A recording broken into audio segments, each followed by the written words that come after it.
সকালবেলা উঠে রান্নাবান্না কমপ্লিট করে তারপরে আসি ঘরের কাজ করতে।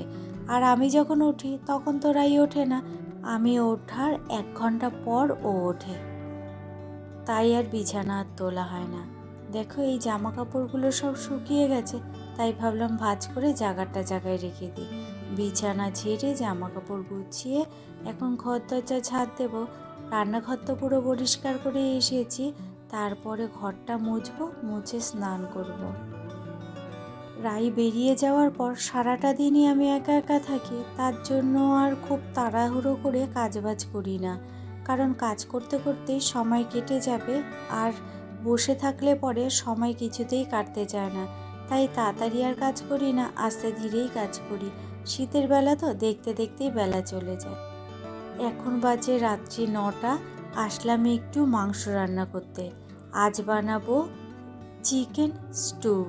আর এইটা রান্না করার জন্য যা যা সবজি প্রয়োজন মোটামুটি সবই আছে ঘরে দেখলাম।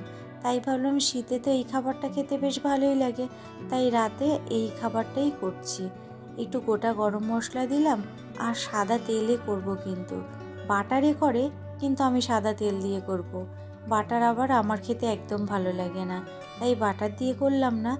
আর দেখো একটু পেঁয়াজ কেটে দিলাম, আর সামান্য একটু দিলাম আদা আর রসুনের পেস্ট। ফুলকপি দিলাম, ফুলকপি কিন্তু দেয় না, দেয় ব্রোকলি, কিন্তু আমি ভাবলাম ঘরে যা আছে সেই সব সবজি দিয়েই করব। দিলাম গাজর, বিনস, ফুলকপি, আলু আর টমেটো। এবারে দিয়ে দেবো মাংসটা।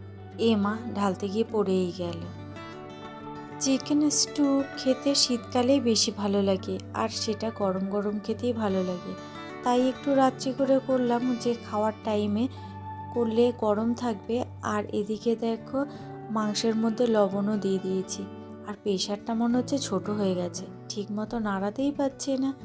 আর প্রেশারে করব তো 1-2 সিটি দিলেই হয়ে যাবে, এর জন্য দেরিও লাগবে না, তাড়াতাড়িও হয়ে যাবে।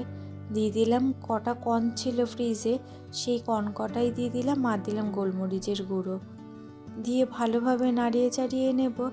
যে একটু ভাজা ভাজা মতো হয়ে যাবে, কাঁচা গন্ধ চলে যাবে, তখন এতে পরিমাণ মতো জল দিয়ে দেব। ব্যাস রেডি।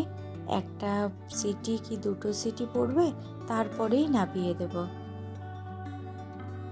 চলো হয়ে গেছে, এবার প্রেশারটা ঢাকনা দিয়ে আটকে দিই, 2 সিটি পড়লেই নামিয়ে দেব।